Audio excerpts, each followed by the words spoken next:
또 한 150명 정도가 또 모여서 붕어빵 전도도 하고 단감동과 서명과 전포동 카페들이 가서 복음을 전하고 교회를 소개했습니다.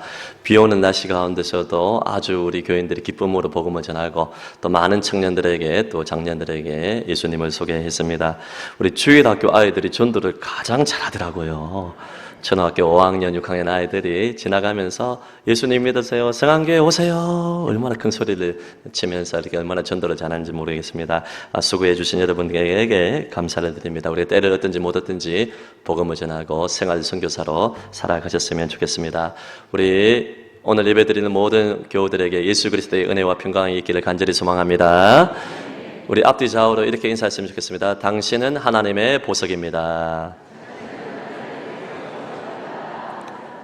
한 번 더 인사하겠습니다. 당신 덕분에 행복합니다. 감사합니다. 우리 3층의 자리가 빨리 또 차기 때문에 우리 안내위원들과 성도님들은 앞자리하고 또 뒷자리 약간 2층의 자리가 있습니다. 여러분께서 자리를 잘 이렇게 배치를 하셔서 또 앉으시면 되겠습니다. 오늘 우리 5번째 요한계시록의 7교회 중에서 5번째 교회를 살펴보는데 4대 교회에 대해서 살펴보겠습니다. 설교 제목이 좀 센데요. 우리 한번 읽어볼까요? 시작. 죽어있는가 살아있는가. 겉으로는 우리가 다 살아있는 것 같지만은 영적으로 시체와 방불한 자들이 오늘날 교회에 많이 있습니다. 그래서 오늘 4대 교회를 향한 하나님의 처방전, 예수 그리스도의 진단, 그리고 이것을 잘 받아들여서 우리가 다시 한번 살아나야 됩니다. 스스로 살아날 수 없지만 성령님을 부어주셔서 성령님의 능력으로 살아날지어다. 마른 뼈는 소생될지어다. 새롭게 되는 은혜가 있기를 간절히 소망합니다. 제가 아는 한 집사님은 70평생을 아주 건강하게 살아오셨습니다. 이분은 교회 일을 할 때 굳은 일을 마다하지 아니하시고 젊은 사람들보다 더 건강하게 새벽부터 밤늦게까지 얼마나 건강하게 일하시는지 모르겠습니다. 6일간의 직장에서도 몸을 아끼지 아니하고 솔선수범하고 최선을 다하시고 건강 하나 하면 자신이 있던 분이었습니다. 그런데 어느 날 소화가 잘 되지 않아서 병원에 딱 들어가 보았는데 정밀 검사를 하자고 했습니다. 그래서 뭐 배 아픈 거 가지고 약만 주면 되지 왜 정밀 검사를 하자고 하지? 이렇게 궁금해하고 딱 이렇게 검사를 받아보았는데 시한부 판정을 받게 되었습니다. 이미 암이 온몸에 퍼지게 되어서 몇 달 살지 못한다는 그러한 판단을 받게 되었습니다. 갑자기 하늘이 무너지는 것 같은 그러한 충격을 받고 쇼크를 받게 되었습니다. 우리가 만약에 온몸으로 암이 퍼져서 살 가능성이 1%밖에 없다면 그 사람은 살아있는 사람입니까? 죽어있는 사람입니까? 겉으로는 살아있지만 온 장기는 다 이미 죽은 거와 방불한 것입니다. 병원에서 식물인간으로 인공호흡기를 끼고 이렇게 숨을 쉬고 있는 분을 버티는 분을 보게 되면 여러분 그 사람은 실상은 거의 다 죽은 존재입니다. 그런데 기적적으로 우리가 살아나는 경우가 뉴스에서 보고 주변에서도 보지 않습니까? 저도 그런 케이스를 많이 봤어요. 식물일간으로 누워 있어가지고 이제는 소망이 없다, 살 소망이 없다고 했는데 기적적으로 살려주시는 그런 경우들이 있습니다. 저는 오늘 성경 말씀 보면 4대 교회가 겉으로는 살아있는 것 같지만은 속을 보면 죽은 시체와 같이 냄새나는 교회였고 병든 교회였다고 이야기를 하는데 이미 죽은 시체와 방불한 이 4대 교회, 죽어가는 교회를 살리시기 원하시는 예수 그리스도의 마음, 하나님의 마음에 초점을 두기를 원합니다. 여러분 부모는 자식이 불치병에 걸리게 되면 어떤 방법을 쓰더라도 살리기를 원합니다. 한의원을 가든지 병원에 가든지 전국 방방곡곡을 다니면서 용하다는 사람들을 찾아다니면서 산뿌리를 먹고 여러 가지 인삼을 먹고 뭐 이것저것 다 먹으면서 집을 팔아서라도 자식을 살리기 원하는 것이 부모의 마음인데 하나님 아버지의 마음이 그러하고 예수 그리스도의 마음이 그러하고 성령 하나님의 마음이 그렇습니다. 죽은 시체와 방불하고 식물 인간과 같은 영적으로 죽은 시체와 같은 이 4대 교회를 살리기를 원하신다. 할렐루야. 4대 교회뿐만 아니라 성안교회도 마찬가지입니다. 여러분 한 사람 한 사람도 주님은 살리기를 원하십니다. 여러분 우리가 겉으로 봤을 때는 예배자인 것 같고 믿음 생활 잘하는 것 같고 주일 예배도 드리면서 봉사도 하는 것 같지만은 속은 병든 사람들이 많습니다. 이번 주에 우리 민진아 강사님이 설교를 하면서 이런 이야기 하더라고요. 우리 젊은 사람들은 말 만드는 거 많이 하지 않습니까? 겉바속촉 무슨 뜻입니까? 아이고 뭐 우리 어르신들도 많이 알고 계시는 것 같은데 겉은 바삭한데 속은 촉촉한 거. 초코빵을 봤을 때 겉은 딱딱해가지고 이게 맛있겠나 해가지고 싹 먹어봤는데 여러분 깨무는 맛있고 그 안에서 여러분 크림이 탁 퍼져가지고 속이 촉촉해가지고 그걸 하는 3,800원에 팔고 막 그러지 않습니까, 여러분? 이 겉바 속촉, 겉은 바삭한데 속은 촉촉하다. 막 그거는 우리가 정말 재미로 받아들일 수 있고 맛있게 받아들일 수 있는데 제가 그 말 만들기 잘하지 않습니까? 제가 그것을 가지고 이 본문을 가지고 사대 교회가 어떤 교회고 저와 여러분이 어떤 모습이냐 이렇게 만들어봤습니다. 겉거 속타. 무슨 말입니까? 예, 겉은 거룩해 보이지만은 속은 타락했다는 것입니다. 어째 그리 잘하십니까? 온 거 본 거 아닙니까? 이래. 여러분, 우리의 모습이 겉은 거룩한 예배자인 것 같지만은 6일간의 삶을 가면 이중적인 삶, 외식과 위선의 삶을 살면서 속은 은밀히 보시는 주님 앞에서 타락한 모습이 아닌지, 하나님보다 더 사랑하는 세상 쾌락들, 물질들, 이 음란들, 하나님이 기뻐하지 않은 이러한 모습들이 중심을 보시는 하나님 앞에서 우리가 있지 않은지. 사대교회의 모습이 그렇습니다. 겉으로는 예배도 있습니다, 평안함도 있습니다, 봉사도 있습니다, 모든 것 다 있지만은 그 중심을 보시는 하나님 앞에서는 영적으로 병들고 타락하고 마른 뼈와 같다는 것입니다. 여러분, 오늘 마른 뼈와 같고 영적으로 시한부 판정을 받은 한자와 같은 이 사대교회를 주님께서 살리시는데 우리 스스로 돌이킬 수도 없고 회개할 수도 없고 우리는 너무나 병들고 시체와 같은 모습이기 때문에 어떻게 우리의 힘으로는 다시 살아날 수가 없어요. 성령의 기름 부으심이 있어야 돼요. 하나님 우리를 찾아와 주셔야 되는 것입니다. 하늘로부터 부흥이 임해야 되는 것입니다. 여러분, 오늘 성경 말씀 보십시오. 예수님을 뭐라고 소개하느냐?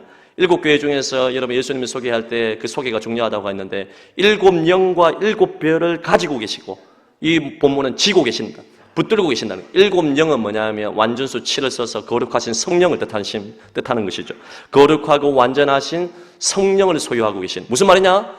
예수님이 사대교회를 진단하는데 영적인 시체와 같이 겉은 살아있는 것 같지만 속은 병들고 타락하고 시체와 같은 이 교회를 향하여서 살릴 도리가 없지만 성령의 기름 부으심이 있으면 살아난다. 할렐루야. 마른 뼈를 향하여서 말씀이 대언되고 성령님이 역사하시면 살이, 뼈와 살이 붙고 또 뭐 생기가 나타나서 살아나는 것처럼 거룩한 군대가 되는 것처럼 영적으로 죽었고 끝이 났다고 판단을 받았지만 이 처방전을 받아들이고 예수 그리스도 앞에 수술 때에 내 영혼을 내어드리면 성령 7영을 부어주셔서 우리를 고치시고 살리시고 회복하신다. 할렐루야. 7영을 지고 계신다는 것입니다. 그리고 7별을 지고 계신다. 7별은 저와 같은 영적인 지도자라고 볼 수가 있습니다. 여러분, 하나님은 교회 일을 하실 때 사람을 통해서 일을 하십니다. 불완전한 사람이지만은 주의 종을 세우셔서 일하시고 평신도 지도자를 세우시고 리더를 세우시고 하나님의 사람들을 곳곳에 세워서 일하시는데 저와 같은 목회자를 부족하지만 7별이라고 비유하신 이유는 그만큼 이들의 역할이 귀중하기 때문에 그렇습니다. 목사 한 사람이 바로 서 있는 것이 너무나 중요하다는 것입니다. 그래서 하나님께서 7배를 쥐고 계시는 것처럼 하나님이 정금과 같은 존재로 붙들고 사용한다는 것입니다. 그래서 이 세상에 주님이 보내신 모든 정은 주님이 손으로 붙들고 계신 귀중한 별입니다. 그러나 때때로 이 별들이 직무유기를 하며 타락할 때가 있습니다. 별들도 인간이기 때문에 하나님보다 세상을 더 사랑하고 돈, 인기, 명예, 음행행 등의 유혹에 넘어가서 빛을 잃어버릴 때가 있습니다. 그때는 우리 주님께서 7별을 땅에 던져버리는 경우들이 많이 있어요. 여러분, 우리가 기억해야 됩니다. 이런 경우에 속히 회개하지 아니하면 저와 같은 영적인 리더가 하나님 앞에 통해 자복하지 아니하면 인공호흡기를 끼고 겨우 연명하는 영적 죽음 상태에 이른 자가 되는 것이고 주님께서 손에 쥐고 있는 별들이 썩으면 계속 붙들고 계신 것이 아니라 땅에 던져버리게 되면 하늘에서 떨어진 별은 더 이상 보물이 아닙니다. 보물이 아니고 그것은 오히려 사람들에게 독을 퍼뜨리는 존재가 된다는 것입니다. 이것은 한국 교회 안에서 너무나 많이 일어나고 있는 두려운 일입니다. 제가 받아야 될 말씀이고 지도자들이 받아야 될 말씀이고 하나님의 종들이 받아야 될 말씀입니다. 하나님이 7별을 붙들고 계시는데 너무나 소중하게 붙들고 계신 이 별들을 통하여서 교회를 새롭게 하기를 원하는데 7별들이 타락하게 되면 주님이 별들을 쏟아버리게 되면 악독을 퍼뜨려서 교회를 병들게 만들고 여러분 교회를 무너지게 만드는 그러한 일들을 할 수 있다는 것입니다. 그러므로 저는 이 말씀 앞에서 또 모든 교육자들과 모든 평신도 리더들은 이 말씀 앞에서 깨어 있어야 되고 정신을 차려야 되고 회개해야 될 것이고 뿐만 아니라 저와 여러분 모두가 여러분 저를 위해서 또 모든 교육자들과 지도자들을 위해서 여러분 간절히 눈물로 중보기도 해주시기를 간절히 부탁을 드립니다. 영적인 지도자뿐만 아니라 사대교회 전체를 향한 주님의 처방전이 무엇입니까? 영적으로 죽은 자가 됐다. 겉은 멀쩡하지만은 그의 죽음 직전에 있는 타락의 상태에 있다는 것입니다. 내 행위에 온전한 것을 찾지 못했다. 외식을 보았다는 것입니다. 타락을 보았다는 것입니다. 하나님보다 더 사랑하는 것이 많이 있다는 것입니다. 하나님을 대적했다는 것입니다.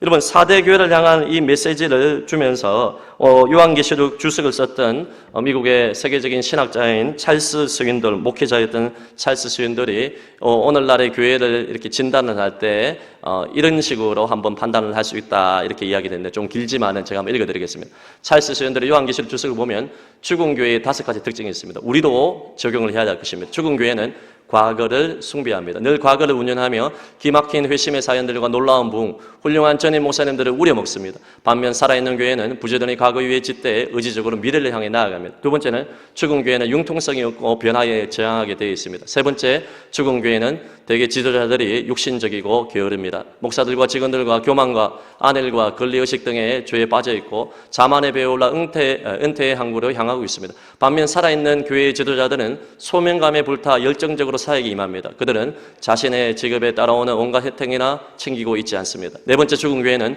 어린이와 청소년들을 경시합니다. 반면 살아있는 교회는 어린이와 청소년이 하나님께 귀한 존재이자 교회의 미래를 짊어질 세대임을 알기에 그들의 삶에 투자하고 기도합니다. 다섯 번째, 죽은 교회는 전도와 선교에 열정이 없습니다. 반면 살아있는 교회는 지역 전도와 세계 선교 모두에 시간과 자원과 에너지를 바치게 됩니다. 여러분, 당연한 듯이 보이는 이것을 우리의 삶의 평가서로 한번 받아봤으면 좋겠습니다. 우리가 죽은 교회의 모습을 보이고 있지 않는지, 교회뿐만 아니라 여러분 교회를 구성하고 있는 한 사람 한 사람 교우들, 여러분 개인과 여러분의 가정을 한번 이 처방전 앞에서 우리가 우리 자신을 돌아봤으면 좋겠습니다. 내가 겉은 살아있지만은 죽어 있는 신앙생활을 하고 있지 않는지, 하나님 앞에 정말 시체와 같은 삶을 살고 있지 않는지 우리 자신을 냉정하게 돌아보아야 할 것입니다. 응급시대에 신뢰간 죽어가는 사람이 죽어있는 신앙으로 하나님의 마음을 아프게 하는 자들이 있는데 깨닫지 못하고 잘하고 있다고 착각을 한다면 얼마나 안타깝습니까? 사대교회를 향해서 엑스레이를 찍고 MRI를 찍어서 우리의 실상을 보게 해주는 주님의 판단에 우리는 귀를 기울여야 되고, 주님이 수술 때에 우리를 불러 세우신다면 우리는 기꺼이 겸허한 마음으로 그분께 모든 것을 맡기고 있는 모습 그대로, 벗은 모습 그대로 주님 앞에 내어드리고 주님의 모든 평가에 우리 자신을 우리가 내어드려야 되는 것입니다. 자, 그렇다면 오늘 우리 4대 교회를 살리고자 하는 주님의 이 처방전이 뭐고 수술 때에 오르는 주님의 메시가 무엇인지 본문 2절 3절에 나타내는데, 한마디로 한 문단으로 말씀을 드리면 일깨워, 그리고 남은 바가 된 것을 굳게 하고, 일깨워 굳게 하고, 생각하고 지키고 회개하는 것입니다. 다 연결이 되는 것인데요. 먼저 일깨워라 이야기합니다. 우리 따라했습니다. 일깨워. 여러분, 이 일깨워는 웨이크업입니다. 정신줄을 놓지 말라는 것입니다. 자신을 쳐서 복종시키라는 것입니다. 너는 일깨워서 영적으로 마지막 숨이 살아있을 때 인공호흡기를 끼고 있는 그 환자와 같이 마지막 시체와 같이만은 정신을 차리고 정신줄을 놓지 말라는 것입니다. 7영을 가지신 주님께서는 영적으로 죽어가는 사람들에게 활력을 주기 원하십니다. 여러분, 4대 지역은 5개의 무역로에 항구가 지나는 것이고 강을 끼고 있습니다. 예나 지금이나 강을 끼고 있다는 것은 문명이 발달했다는 것입니다. 그리고 천혜의 요새 지역입니다. 우리 사진을 한번 보시겠습니까? 여러분, 두아디라 지역 그 다음에 보면 4대 지역에 강가가 옆으로 흐르지 않습니까? 문명이 발달한 곳입니다. 그리고 저 4대 지역은 사금이 발견된 곳입니다. 요하네스버그의 그 금광과 같이, 또 미국의 서부와 같이 금광이 발견된 곳입니다. 자, 강을 끼고 있지요. 문명이 발달했죠. 또 중요한 교통의 요청지죠. 또 저 지역에는 리디아 제국의 오랫동안 수도 역할을 했던 아주 천혜의 요새 지역이고, 또 저 4대 지역은 그 다음 사진을 보게 되면 여러분, 저 4대 신전 뒤쪽에 보면 아크로폴리스라고 하는 저 지역에 여러분 250m 높이 있는 천혜의 요새가 있었기 때문에 적군들이 쳐들어오기가 너무나 힘들었습니다. 그래서 정복을 잘 당하지 아니하고 안일과 교만에 빠질 수 있는 그러한 좋은 환경이었습니다. 부유하죠. 또 문명이 좋죠. 갖춘 게 많죠. 그래서 4대 교회를 향하여서 핍박을 받았다, 어려움이 있다는 메시지가 하나도 없어요. 등 따시고 배부른 교회가 4대 교회였습니다. 여러분, 이 4대 교회가 치명적인 안일함에 빠진 교회라고 볼 수가 있습니다. 한국 교회가 여러분 어떻습니까? 한국 교회를 논하기 전에 우리가 신앙생활을 할 때 어떻게 보면 우리가 지금 예수 믿는다고 극렬하게 핍박하고 반대하는 사람이 어디에 있겠습니까? 어제 전도 나가, 비가 오는 날씨에 전도 나가도 물론 전도지를 안 받고 건빵을 안 받고 있는 사람들은 있지만은 전도한다고 와가지고 목을 내놓으라는 사람은 없어요, 여러분. 우리나라처럼 예수 잘 믿기 좋은 이러한 곳이 어디에 있겠습니까? 이러한 복을 받았으면 더 바짝 정신을 차리고 주님을 바라보아야 되는데 여러분 안일함에 빠져서 주님을 잊어버리는 경우가 많이 있습니다. 그들을 향하여서 일깨워라 이야기를 하고 있습니다. 우리 둘째가 하윤이가 이제 어릴 때 이제 수술을 할 때 이제 밖에서 이제 놀다가 무릎이 완전히 아작이 났어요, 여러분. 6살짜리, 7살짜리 안 그래도 살이 없는데 완전 막 부딪혀가지고 무릎이 산산조각이 나가지고 대수술을 하게 되었는데 그때 제가 이제 김해에서 목회할 때 부산 백병에 왔습니다. 저 만난 사람이 있을 겁니다, 이게.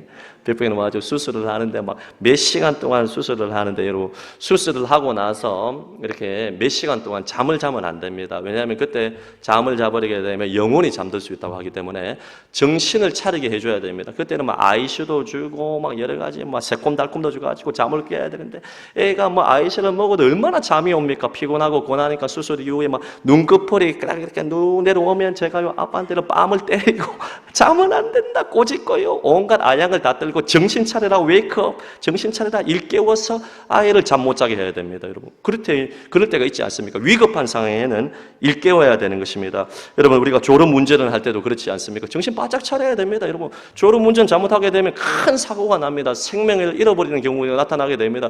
그럴 때는 휴게실에 가지고요 여러분 찬물로 세수를 해서 정신을 차리고 일깨워야 되는 것입니다.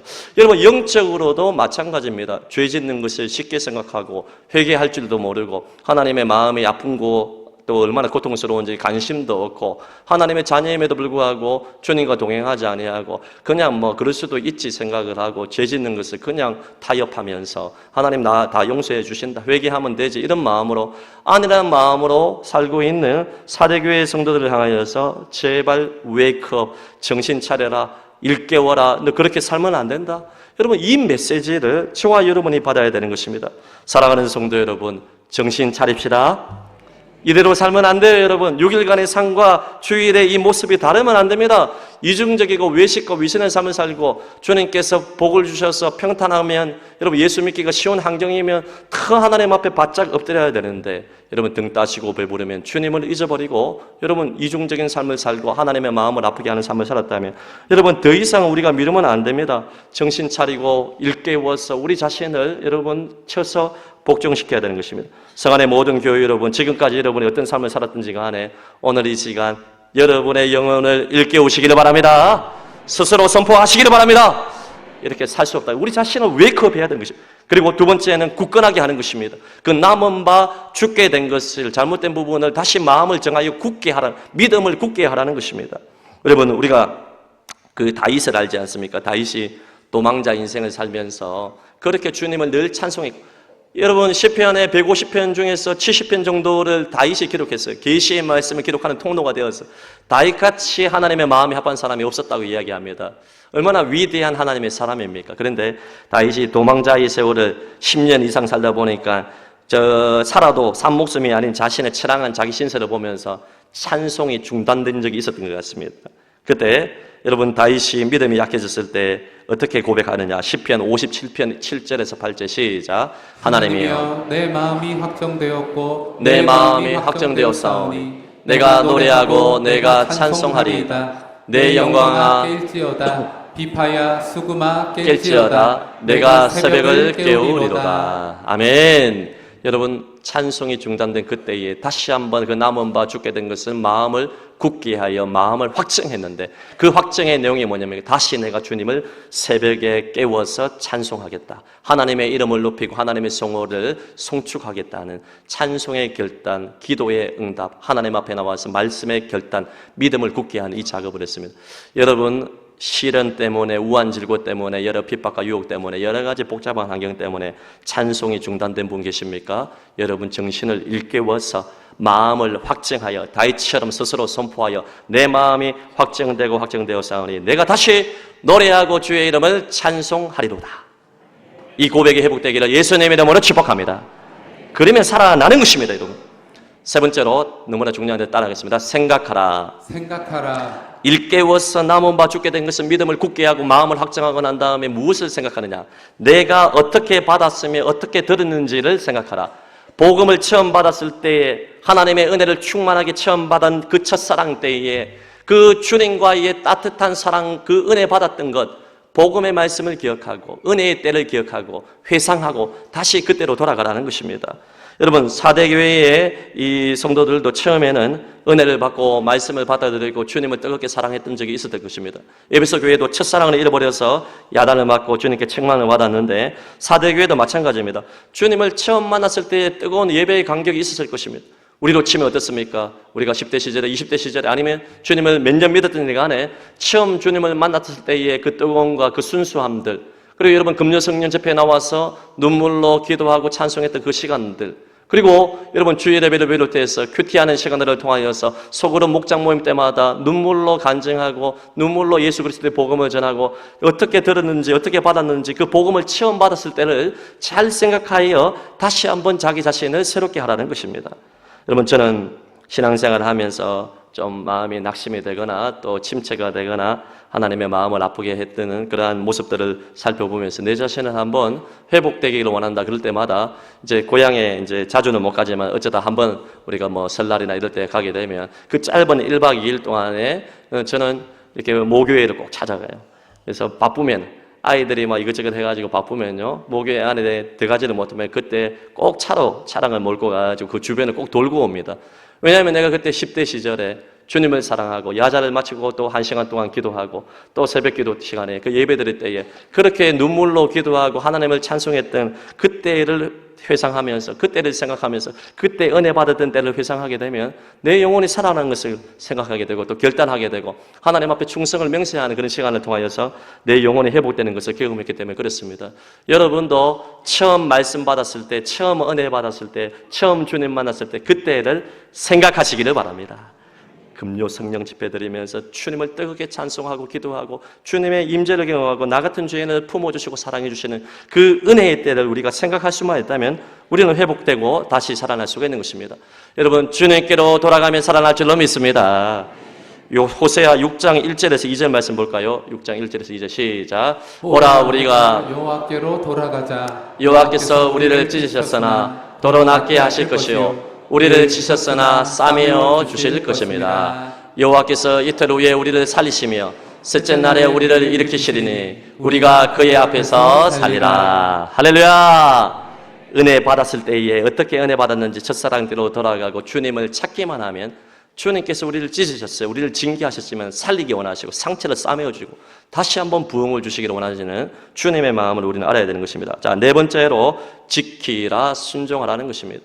생각하여서 여러분 은혜의 때를 회복할 뿐만 아니라 이제는 실제적으로 그 말씀을 지켜 순종하는 것이 너무나 중요하다는 것입니다. 이 지킨다는 것은 테레오 동사인데 계속해서 순종한다는 것입니다. 마음을 지켜서 계속해서 하나님의 말씀을 생각할 뿐만 아니라 은혜의 때를 기억할 뿐만 아니라 발걸음을 옮겨 순종하는 것입니다. 그리고 마지막 다섯 번째로 여러분 하나님께서 이 7개 주신 다 마지막 처방은 회개하라는 것입니다. 회개하라. 메타노이아 유턴, 마음의 중심을 바꾸고 생각과 태도를 완전히 단호히 고쳐서 회복을 하여서 바른 길로 오르는 것입니다. 둘째, 탕자가 주님을 잃어버리고 아버지의 사랑을 다 여러분 잃어버리고 박차고 나와가지고 허랑방탕하여 아버지의 재산을 다 탕진하고 자기 마음대로 살다가 돌이켜 아버지의 품에는 그렇게 풍족하고 아버지 안에 모든 것이 있었는데 내가 잘못 살았구나 생각을 완전히 전환하여 발걸음을 옮겨 아버지의 집까지 돌아가야 되는 것입니다. 그러면 주님께서 우리를 받아주시고 아버지가 품에 안아주시고 주님께서 우리를 받아주시는 것입니다. 여러분, 회개도 내 힘으로 안 되는 것입니다.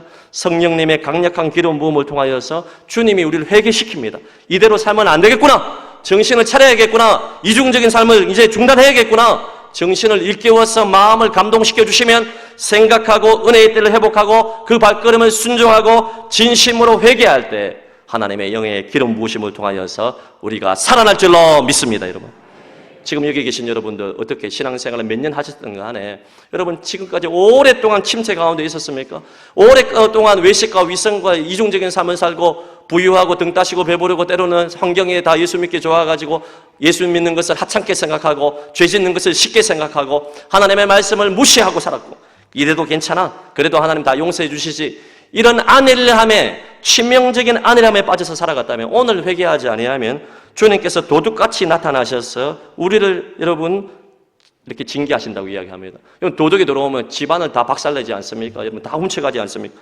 여러분 오늘 4대 교회도 마찬가지예요. 4대 교회의 이 4대 지역의 특징이 뭐냐 하면 천혜의 요새 지역으로 만들어졌기 때문에 그 어떠한 적군들이 와도 다 물리칠 수 있는 것입니다. 250m의 천혜의 방벽과 보호병을 딱 설치하고 있으면요, 여러분 못 들어옵니다. 그 어떤 유력한 왕들도 침탈을 못합니다. 오히려 손해를 봅니다. 그런데 딱 역사적으로 2번 이 4대 지역에 침탈을 당하고 도둑같이 임하는 그러한 적군에 의하여서 이 나라가 이제 어려움을 당했는데, 그게 뭐냐면 우리가 잘 알고 있는 BC 6세기의 바사 왕 고레스, 유대 땅에 70년간의 포로 생활을 마치고 허락해준 하나님의 은혜로 바사 왕 고레스의 마음을 감동시켜서 바벨론에서 유대 땅으로 돌아가라 그 선포했던 바사 왕 고레스가 이 지역을, 이 트르케 지역을 이제 침략하기 위해서 그 방벽을 다 둘러싸고 있는데, 아무리 세계 최강국이라 하더라도 이 4대 지역의 천혜의 요새 지역을 감히 접근할 수 없는 거예요. 접근하다가 다 위에서 여러분 뭐 물건을 던지고 여러분 공격을 하면 그냥 다 끝이 나는 것입니다. 4대 지역에 꽁꽁 잠그고 그 안에 모든 뭐 것들을 다 준비하고 있으니까 어떻게 할 수 없는데, 여러분 이 4대 지역의 왕과 병사들이 치명적인 아드님에 빠져서 그 가파른 요새에 보호병을 설치하는, 여기는 뭐 들어올 수가 없다, 비밀 통로로 들어올 수 없다 생각하고 아드님에 빠졌습니다. 그때 여러분 바사왕 아수로의 15명의 용맹한 군사들이 줄을 타고 올라가지고 보호병에 없는 곳을 타서 비밀 병기를 통하여서 들어와서 빗장을 풀어줌으로 말미암아 점령을 당하는 사건이 있어요. 딱 2번 있어요. 그 한 번과 300년 후에 또 다른 군사들이 와서 또 비슷한 모습으로 이 지역을 침탈을 하고 도둑같이 모든 것을 다 찬탈해 갔습니다. 여러분 무슨 말이냐? 우리가 깨어 정신을 차리고 믿음을 굳게 하고 생각하고 순종하고 회개하지 아니하면 도둑같이 나타나셔서 주님께서 우리를 징계하시고 심판한다고 이야기를 하고 있습니다. 사랑하는 성도 여러분, 우리가 언제까지 이렇게 살겠습니까? 죄짓기를 공기 마시듯이 하고, 그러고도 애통하는 마음이 없고, 정말 막 살아도 값싼 은혜의 복음에 따라서 뭐 천국 갈 수 있지 이런 생각을 하면서 언제까지 세상 사람과 방불한 그러한 삶을 살겠습니까?